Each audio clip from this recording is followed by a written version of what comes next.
Sahel to halt desertification in the biggest eco project. In sports, a summer signing Darwin Núñez sealed victory for Liverpool as they beat Manchester City 3-1 to clinch the Community Shield. Away from home, a new Amnesty International report says the suffocating crackdown against Afghanistan's female population is increasing day by day.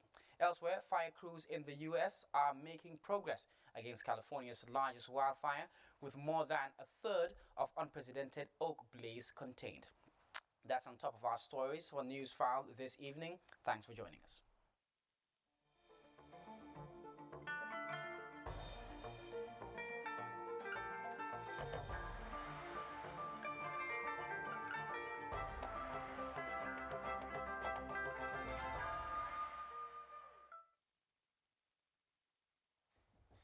Welcome back. Now to the news in detail. It's great to have you here. We begin with the presidency. His Excellency President Adama Barrow today laid the foundation stone for the new University of Applied Science, Engineering and Technology, USET, in Birkama, West Coast region, funded by the World Bank ACE Impact Project.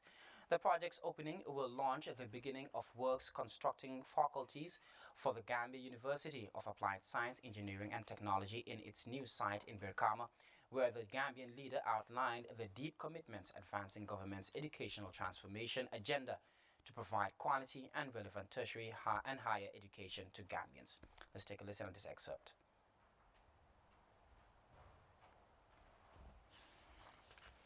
Well, we believe that news bulletin will be story will be coming very shortly. Now let's head to the North Bank, where 33 communities across Central Badibu district benefited from a rice donation courtesy of Fatou Barrow, First Lady of the Gambia.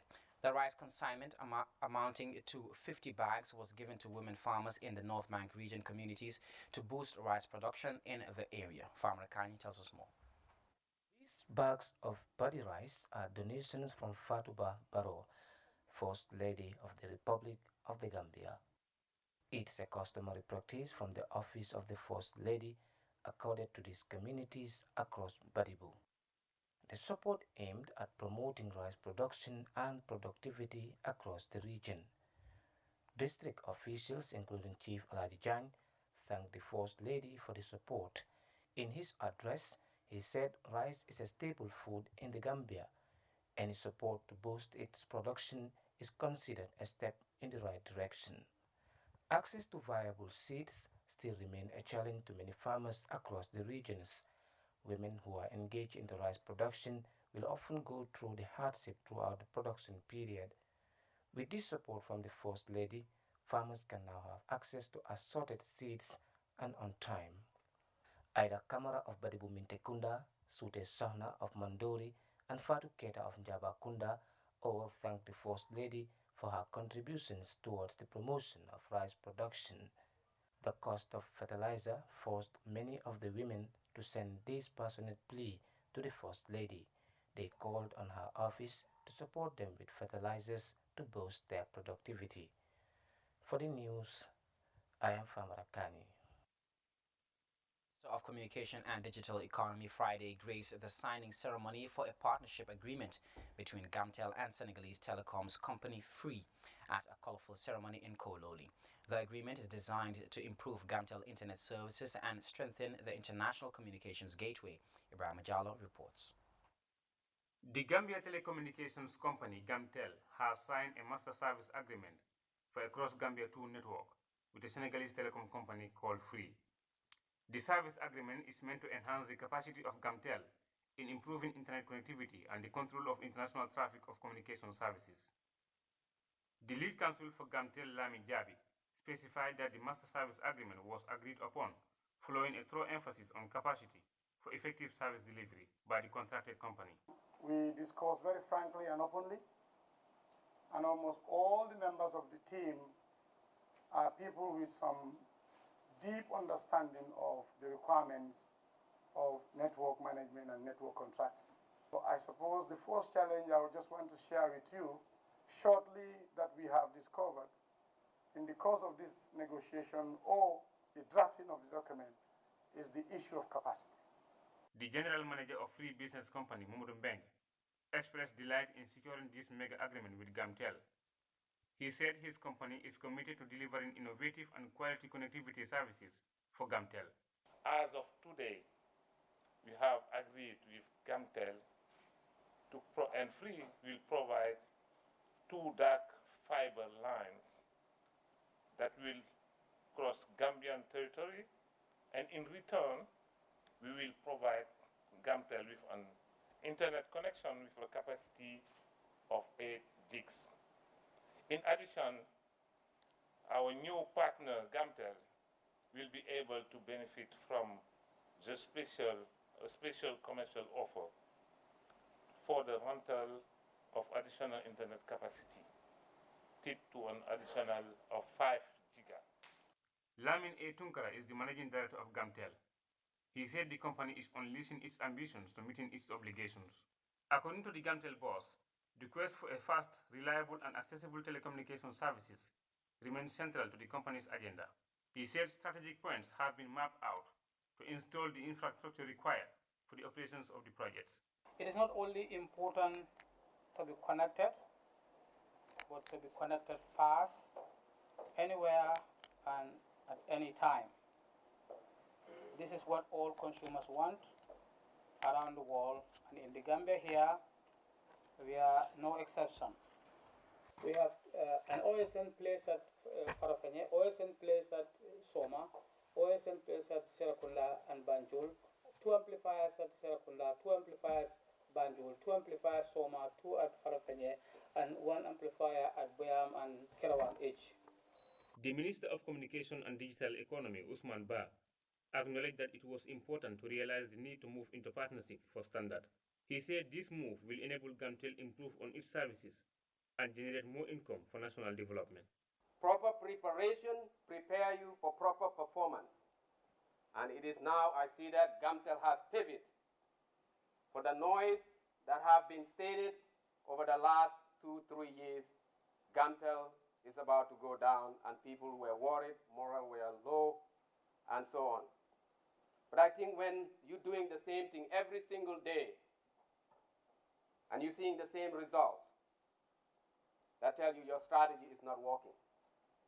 We have to look at the submarine cable that we have currently is almost halfway of its lifetime. And it's important for us, if we decide we want the telecommunication to go back in the mid-80s, we have to look at what are others doing that we are not doing, and just realize it is time to build partnership. The initiative seeks to enable Gtel regains its lost glory of being a leading telecommunication company in Africa. Ibrahim Diallo, GRTS News. Moving on, the National Water and Electricity Company NAWEC is on a fresh drive to extend the Gambia's electricity grid under the new scheme providing electricity to communities in Kiang Lower River region. A NAWEC delegation led by the company's top executive visited the communities of Kiang Kiaf, Masembe and Janeri on Friday to observe the second phase of the National Electrification Program, spreading the country's power grid to the hinterlands. Babasila has more. An electricity company moves to deliver promise made by the government to provide electricity to every community in the Gambia by 2025, as energy officials expand the rural electrification program in Kiang Lower River region. The NAWEC managing director and his team visited the communities of Kiankaya, Masembe and Jenere, which are part of the second phase of the National Electrification Project, extending the power grid across the country's hinterlands. After 5 decades without electricity, these communities are excited to enjoy the long-awaited promise projected to boost business and create avenues for crucial social amenities and services to communities.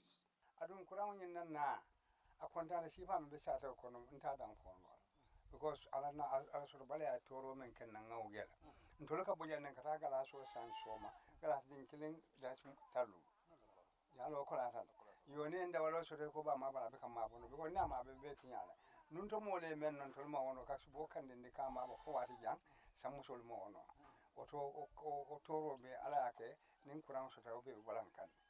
Works are in high gear as the contractor recommits to meeting the agreed contract timeline for delivery. and the responsible for the electrical expansion project phase 2. And we are in this project we will electrifying the 13 number of community which having around 2,300 poles, and the MB line around the 88 kilometers and the LV line around the 98 kilometer with having the 15 number of distribution transformers. And as you see, out of 13 communities, we have already completed the 9 number of communities LV line poles works. This project, funded through the Exim Bank of India, started with the first phase completed in 2017, covering 77 communities, 14 of which are in Kiang Lower River region. Today we are in Kiang East to monitor the progress of work for the electricity expansion project, which is the phase 2. The initial phase was implemented sometime in 2019, 2020, 2021, but we are now expanding the project, which we call the second phase, which is covering Kiang East this time around. We were in Kiang West, part of Kiang West and Kiang Central for the first phase. For the second phase, we are covering some villages in the eastern part of Kiang, which includes Kayaf, Masembe, and other communities. Energy sustainability is a key part of the government's agenda encapsulated in the National Development Plan, which lays out strategies to achieve universal access to electricity by 2025. Officials were assured of a diligent second phase, fully implementing the project to light up the whole of Kiang before the upcoming deadline. Between Quinala and Jarasoma. So this is part of our bigger energy access project that we have started to provide access to every part of this country, from West Coast all the way to URR. So this is just the beginning of providing access to our people. It's a promise that was given by the President and the government of the Gambia that every community in this country will be provided access by 2025, which is the universal access agenda that government have set for themselves and tasked NAWEC to make sure it is implemented. So this is just the first step of achieving that objective. The total cost of this electricity expansion program comes at a total cost of $22,500,000, meant to fast-track nationwide access to electricity in the Gambia by 2025. Bawasila, GRTS. And now to ecological matters, because the Great Green Wall Frontliners are expanding an ongoing environmental restoration and capacity building program across the Gambia. The scheme joins a regional effort to realize an ambitious ecosystem restoration plan developed with communities to enhance ecosystem-based adaptation options that will effectively respond to prevailing climatic and non-climatic impacts. Details in this report. The Great Green Wall Frontline Project seeks to strengthen the resilience of rural communities through sound ecosystem management. The project is being implemented in the North Bank region of the Gambia, meant to remember the transatlantic slave trade through planting 15 million trees across degraded landscapes and to help improve the livelihoods of communities that are most vulnerable to the impact of climate change in the region. The initiative also seeks to cover 7 districts of the North Bank region. The district assembly commenced in Karawan, Lower Badibu. The program was held in a forum of a high-level validation meeting where women and youth groups, as well as village heads, discussed how their communities can be transformed to eco-villages in order to adapt to the harsh effects of climate change. The forum was centered on a few thematic areas such as enterprising, business models, ecosystem restoration, ecosystem-based adaptation, land tenure dynamics, legislative instruments, and bylaw sustainability. This district blueprint are composed of every action in terms of restoration as well as enterprising models that these people's livelihoods are depending on. What are the advantages? What are the need to do things so that these people can actually, have their well-being and their dignity restored? So these assemblies are a way of helping to shape that document, for it to be a bottom-up approach, for it to be community-driven, so that they can take ownership of this initiative. Day 2 of the event saw the Great Green Wall Frontliners and participants proceed to Swarekunda Community Forest in the Lower Badibu district to plant 1,000 seedlings to restore the lost forest cover. Organizers attribute the loss of our forest cover and tree species to various reasons, including poor rainfall, lost standing water, and saltwater intrusion. One of the forestry experts, Dr. Malanding Jete, explained that the impact of environmental conditions impacted on the forest poses a major challenge to restore the lost forest cover, and hence the importance of agroforestry. Agroforestry, which many people at the beginning sometimes think is really addition of a lot more trees to a piece of land, we are saying no. Put enough trees. It's not. It doesn't have a lot more trees, but enough trees to ensure that the benefits of the environmental protection side of it, as well as the ecosystem functions, such as the water systems, water table, as well as the temperature, the microclimate within the park or under a tree, all of these are necessary. The program was punctuated with folk tales of the traditional communicators, with songs reminding participants of the wisdom of their forefathers and how essential preserving the forest was, cognizant of the fact that the vast benefits of the forest came with its indigenous plants.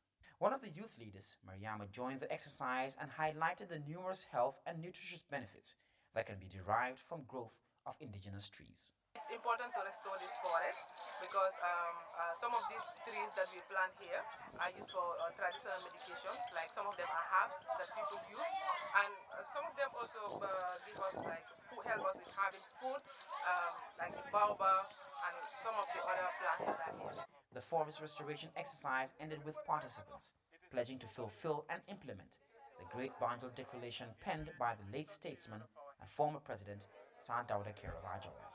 Most of our larger wildlife species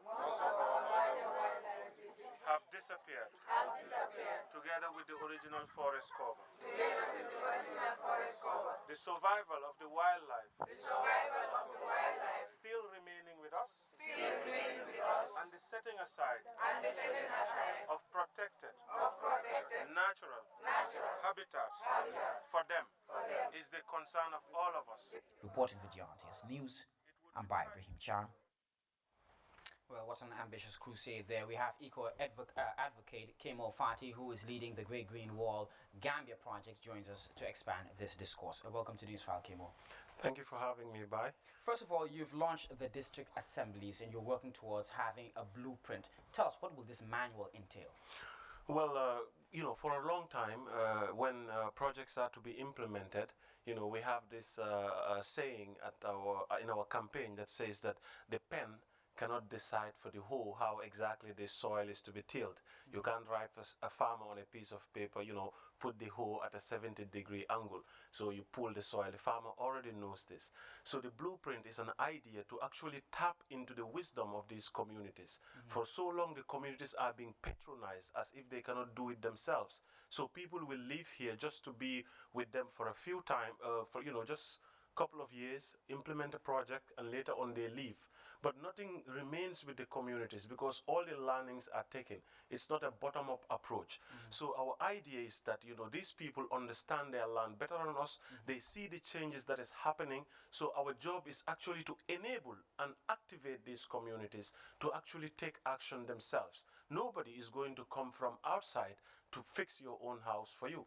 You have to do it yourself. So this is exactly what these blueprints are. It's actually a plan of development across all spheres of ecosystem goods and services, from enterprising models to, land restoration, agroecology, agroforestry. Where are we currently and where do we want to head to? What are the necessities that need to be there? It's about putting money, power, and tools into the hands of the frontline communities based on what they themselves have come up with. And these blueprints are not just here for a one-time project implementation. It's a holistic outlook, district by district, a culmination of, different kinds of expertise, from departments of forestry, livestock, wildlife. All of these stakeholders are also with these communities together to draft this plan. So this would be passed on from generation to generation to represent the implementation plan when it comes to restoration on their land. And these models that we are learning and writing across these various districts, they would be also used to be shared on our open source platform, where, other countries would learn from some of the models that are in Gambia that are really working in terms of land restoration. And of course, the Great Green Wall doesn't just stop at Gambia. There are 20 other countries. Once we have the proof of concept in Gambia, we will then be able to scale up and share models from our, other neighboring countries. For instance, we've seen a man called Yakuba Sawadogo from Burkina Faso. A single man has done more reforestation work than, multilateral and all other countries combined together. And it's just one man. Yeah, that's really great. But Kemo, one of the first things I noticed when I met you was that you said you are on an ambitious plan to plant 1 million trees. That's when you started Green Up Gambia. Now you're talking about 18 million trees across the whole width of Africa. Now, and this ambitious plan will start from the coast, obviously, the Gambia. Now, tell us, how crucial is the Gambia's program to springboard this ambitious plan? Well, I think the Gambia's approach to climate change is quite good. It's guided by 11 principles. Equity and inclusion are all part of this. Of course, we started with a million tree campaign at Green Up Gambia level, but this 18 million trees in terms of restoration is actually not just talking about woodland trees. At Green Up Gambia, we are focused on woodland trees, but this time around, it entails all kinds of ecosystems across, from mangroves, which are easier to get the numbers, but also looking at degraded lands and, of course, agricultural lands. So this 18 million is not just any number that we come out with. It's a number that is representing a particular, initiative. Like, for instance, we have been here hundreds of years ago. More than 18 to 20 million lives have been stolen from Africa to the Americas. So these trees that we are planting are actually representing every soul that have been stolen. So it's actually in commemoration of the Atlantic Slave Memorial, because the only memorial that we have for the Atlantic slave trade is actually found in the United Nations headquarters in New York. But the perpetrators, the victims here, we have nothing to remind us. Of course, these are things that we have passed, but these are crucial elements of our history that need to be remembered, that need to stay with us. And the only better way that we can do it while uplifting livelihoods is actually to replace those souls with trees. So this is how the number of 18 million comes up from the concept developer, Don Moulin, who is an Irish filmmaker and writer. Okay, now, North Bank region is one of the most affected regions with regards to deforestation. And this district assemblies you're actually launching in the North Bank region will cover the 7 districts of the North Bank region. Now, are you planning to actually spread within the other places within the Gambia, or you have to concentrate on the North Bank region more than other places? Well, the North Bank region is very much affected with deforestation. That is the rationale for starting in the North Bank region.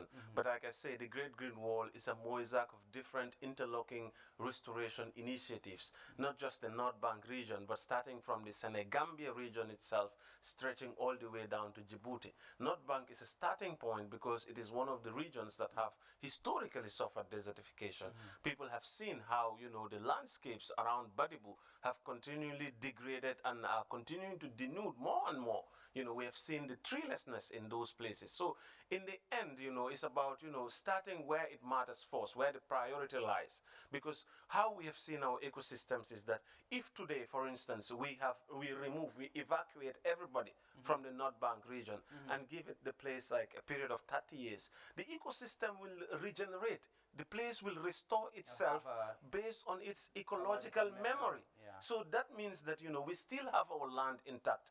The soil fertility is diminishing because of chemical use, but this is something that we can actually stop.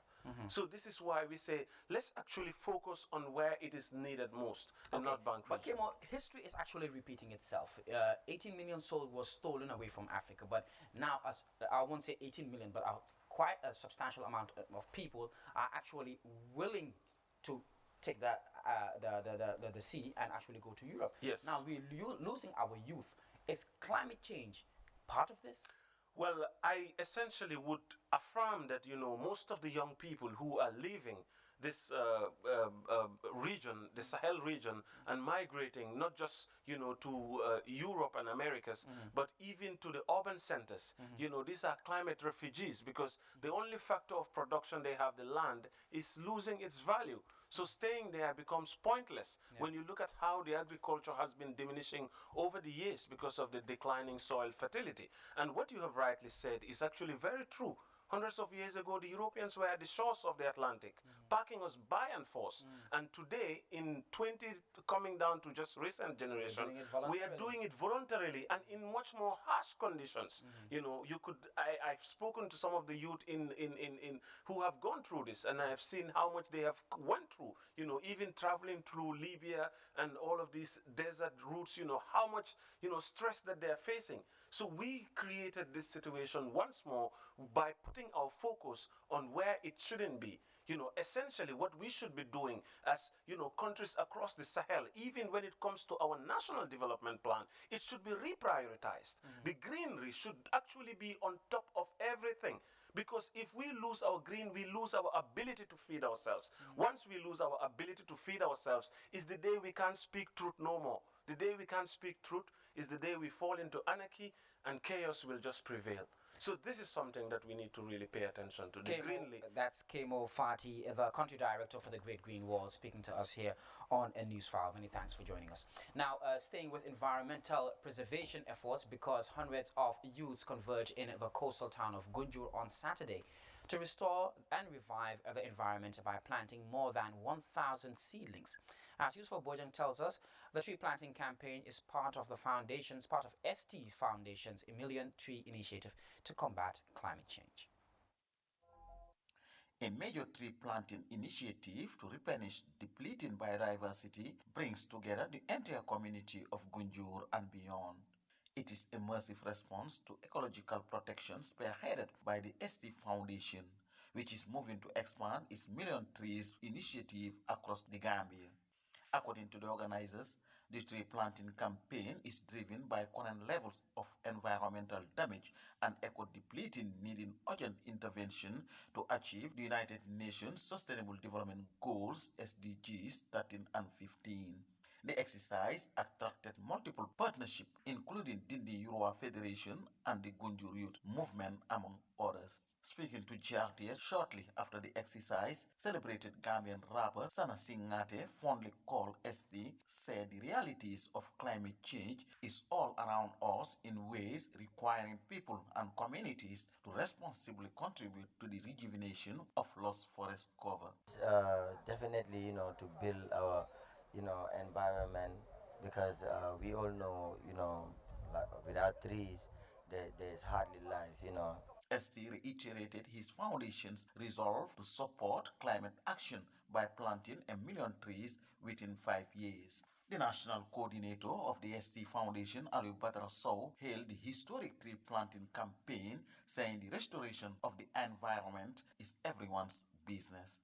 If you look around, climate change issues, effects in the country, we have rising seas in the country, high temperature, like the rain pattern is not regular anymore, So we know this, it's proven that it is important we plant trees because it helps mitigate these effects. So this is why ST, as an artist and as an ambassador, he's using his platform to encourage Gambians to plant trees. Gunjur VDC chairman Tijan Bojang hailed the foundation for their foresight, hailing the exercise as a vital preventive measure that will mitigate and offset the negative impacts of biodiversity loss and boost ecosystem services.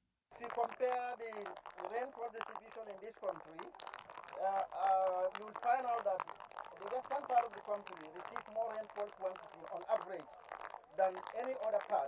Then this is followed by the eastern sector. And the region that receives the lowest rainfall is LRR and North Bank. And then if you look at the vegetation cover, you realize that those regions have very little or no vegetation cover. So it's very important to go in for this exercise. Boba Jane, the Secretary General of the Gunjur Youth Movement, who led hundreds of young people to the planting activity, said over 1,000 different trees have been planted to fight climate change, soil erosion, uplift communities, and restore biodiversity resources. Shows that the young people of this country are serious about climate actions, because I personally I was very thrilled when I saw the good number of the young people coming up. They knew the negative consequence of climate change, and they feel that there is a need to actually come together and fight against this natural phenomenon, should I say. Dindi Yoruba Federation manager Aliu Mendy lauded the eco partnership, saying the move will enrich wildlife habitats and improve capacity to adapt to climate change. They've started an initiative which is very, very noble, and that's about planting trees.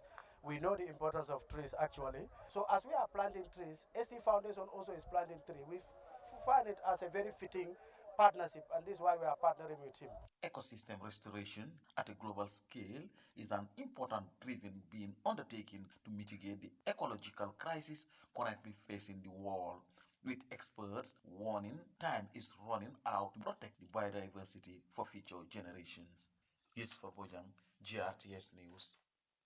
Great initiative by our icon there, ST. And now to the Gambia's virtual economy, which is witnessing a robust awakening as Africa's crypto leader, Archbishop Sam Zuga, launches the Zika Coin in the Gambia on Saturday. Now, the Nigerian community in the Gambia conducted a march procession to celebrate the coming of Africa's first cryptocurrency investment launched by Archbishop Zuga, whose blockchain is making waves across the continent with 15 payment outlets around the world. The Zika Coin, which is being positioned to tackle poverty, deliver startup funds for young African businesses, joins the global crypto move with a focus on developing digital entrepreneurs in Africa to promote investments in the virtual trading market.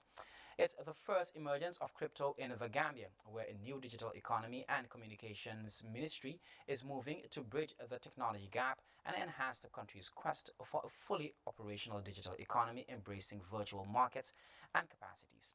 The march procession from the traffic lights to the Independence Stadium witnessed the first advocacy effort to popularize crypto in the Gambia. At the end of the march path, led by the police, Africa's premier crypto investor and top Nigerian Archbishop Professor Zuga addressed the gathering, urging young people and aspiring startup initiators to embrace the new digital economy and emerging opportunities for entrepreneurial development. Let's take a listen.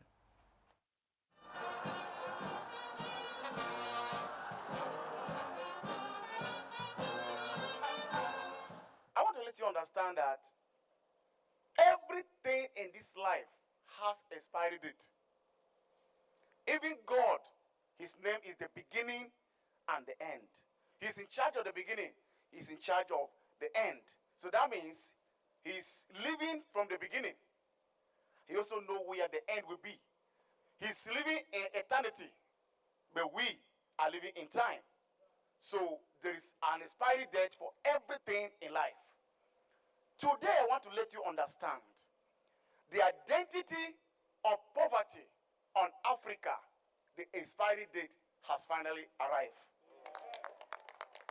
We are known for poverty. Known for poverty. We are in captivity of poverty. It's as if it will never end. But I want to assure all Africans that poverty expiry date is finally here. I want you to understand this. I am mentioning captivity, I am mentioning poverty, but I also want you to understand mentality. Mentality is what took us into captivity that has been led by poverty. I want to tell Nigerians and Nigerians alike, good things never come easy. The coming of Archbishop to the Gambia, like he said, he wanted to turn things around, and I believed him because I'm not somebody to be convinced easily. I went into findings about whom Archbishop is. I want to tell you, he's more than what he's telling us that he is. When I was talking to people in Nigeria, even in government settors. Archbishop Professor Sam Zuga is more than 5 governors in Nigeria.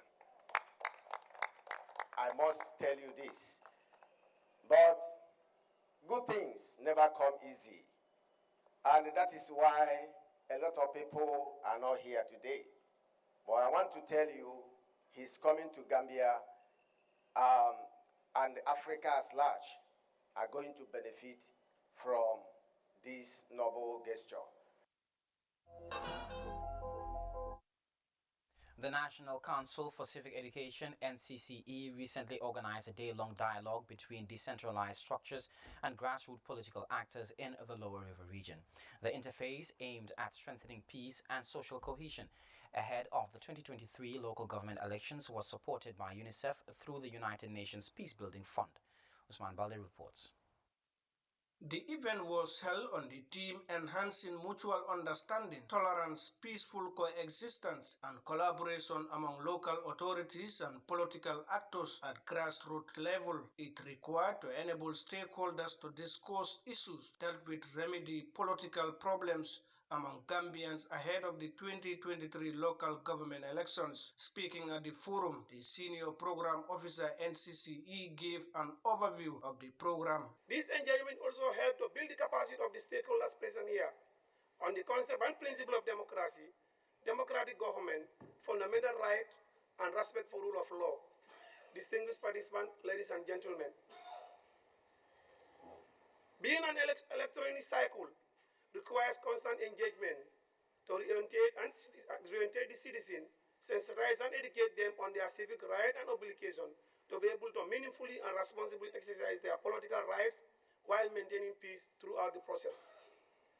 Despite having few of us gathered here, we trust the message from this engagement will reach a wider audience as the quality of representation here is impressive and quite diverse because we have decentralized community leaders here, we have young people and grassroots political actors. As representation of mass of your respective constituents, you have an obligation to disseminate message, proceeding and outcome of this engagement. The Kunala Ward Councillor Serif Diba discouraged the use of abusive languages, bullying in politics, particularly on social media.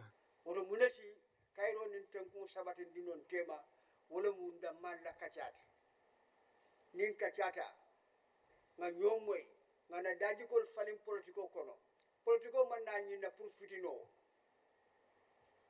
kabri 1965 Gambia jambe politiko kono wono say politiko man kentul fanay yuntanti politiko man na nyina ka nyo bayndi politiko man na nyina ka nyo hasidia politiko man na nyina ka fitino bondi politiko nada munela kayro ni tenku kono momo ye right le soto pour que tara patriote pati diate sitara no jeel bari ka foko mbe pati karle o matinna ko yanda fitino bondira pati do mol kanne. The representative of the chief of Jarawes Keba Marong called for peaceful coexistence throughout the electoral cycle and beyond. The organizers are hopeful that the forum will contribute immensely in strengthening peace and stability within the region before, during and after the election. Usman Balde, CRTS News. The Solidarity Association for Orphans, Wisdom and Needy Gambians has laid the foundation stone for the construction of a new Arabic school for orphaned children in Basse Koba Kunda. The center is meant to raise and support vulnerable children to memorize the Quran. Our Upper River Region correspondent, Seydou Kamara, tells us more. The laying of foundation stone for this Arabic school in Basse Koba Kunda by the Solidarity Association for Orphans, Wisdom and Needy Gambia availed the beneficiary students in the area the opportunity to memorize the Holy Quran. Awako hawrinen do hande sugabe be bammo may e rewbe be worma mabbe may e kani miskinebe ko dun suudu mum men danalo do ko yete jangirdu to Allah jabi kadi ko me oni anni amen wona jangirta men darnata de men darna juma kay to do fo ko teddunal modon. The Quran Memorization Center that is expected to accommodate dozens of students, both male and female, also comprises a mosque. The initiative is meant to install good morale in the children in accordance with the teachings of Islam. Kengani jamiyatul inayati bil aitami wal aramili wal masakin bi Gambia yo kunya dingi ampayere kahobe ga sigiti na aliyatime nundema ado undumbaru ado miskino yoga munda na khran kompebe tagida ngani ko ba kunda Kenya hailenki ogari na nono. Mumbai Building Construction Company has been awarded the contract for the construction of the school. Several speakers, including the Alkali of Kobakunda, highlighted the importance of the school in the area, especially for children seeking madrasa education.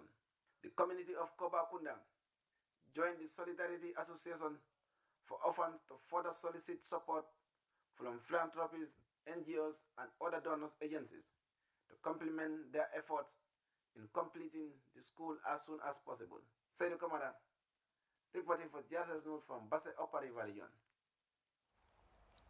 The Ahmadiyya Muslim Jamaat has delivered a massive support package to aid the recovery of disaster victims in Bariwinjawara. Tuesday's presentation of building materials and cash for victims of last year's devastating floods was attended by regional disaster officials and a cross-section of the lower Badibu community, which faced massive damages during heavy downpours in July 2021.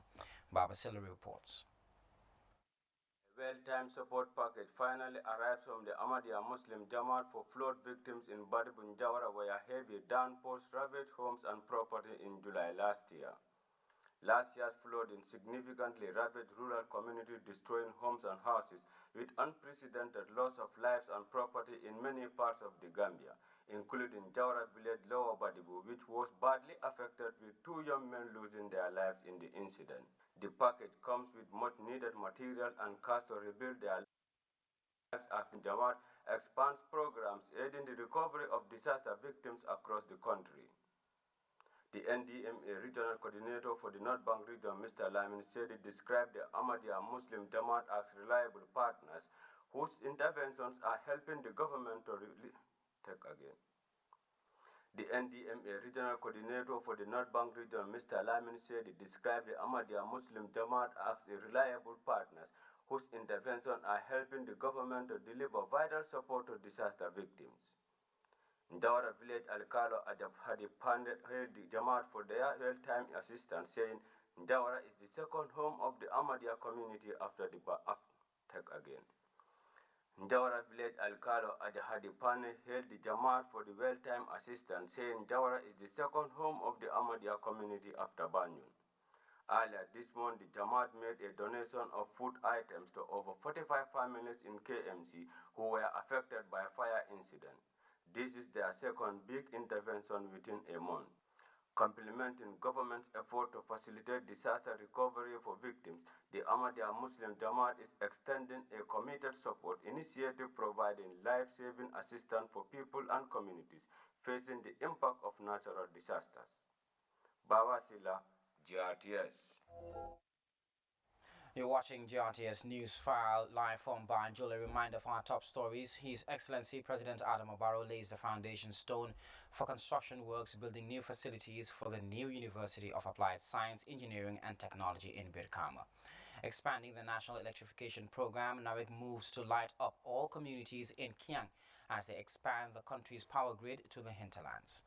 And extending the Great Green Wall, Gambian ecologists intensify tree planting activities, establishing an 88,000-kilometer line of trees across the Sahel to halt desertification in the biggest eco-project. In sports, summer signing Darwin Nunes sealed victory for Liverpool as they beat Manchester City 3-1 to clinch the Community Shield.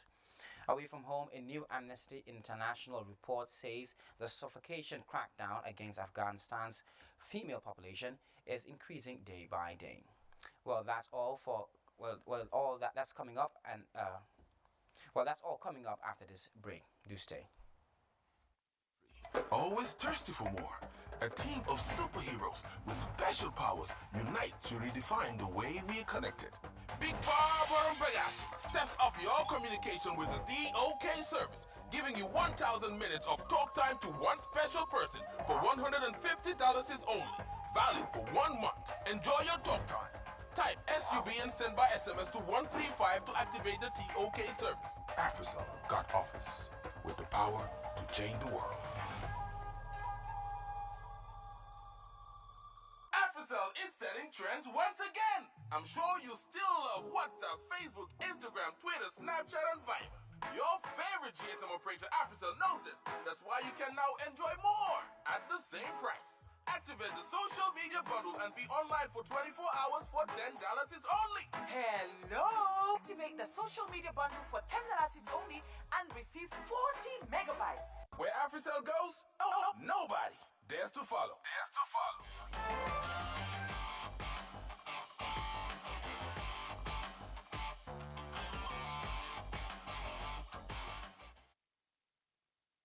Summer signing Darwin Núñez sealed victory for Liverpool as they beat Manchester City 3-1 to clinch the Community Shield. The FA Cup winners were piped to Premier League title by a single point last term after a season-long fight with City, but came out on top in the tremendous game in Leicester.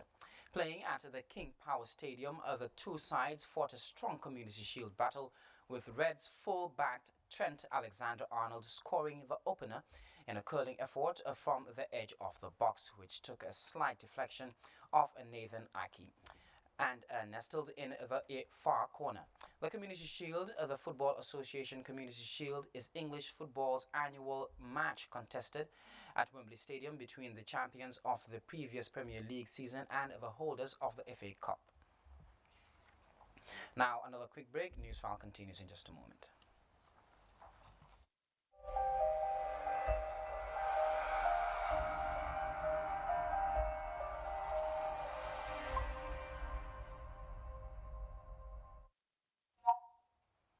You're watching us live from Banjul. I am by Ibrahim Cham. A quick look at our top stories before we go. His Excellency President Adama Barrow has laid the foundation stone for construction works building new facilities for the new University of Applied Science, Engineering and Technology in Birkama.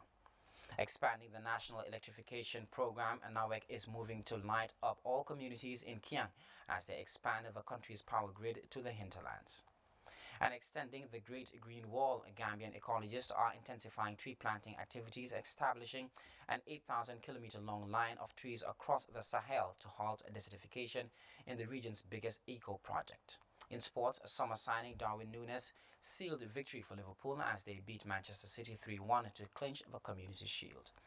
Away from home, a new Amnesty International report said the suffocation crackdown against Afghanistan's female population is increasing day by day. Elsewhere, fire crews in the United States are making progress against California's largest wildfire, with more than a third of the unprecedented oak blaze contained. Well, that's all we had for this edition of GRTS Newsfile. Please join us at 10 for more news.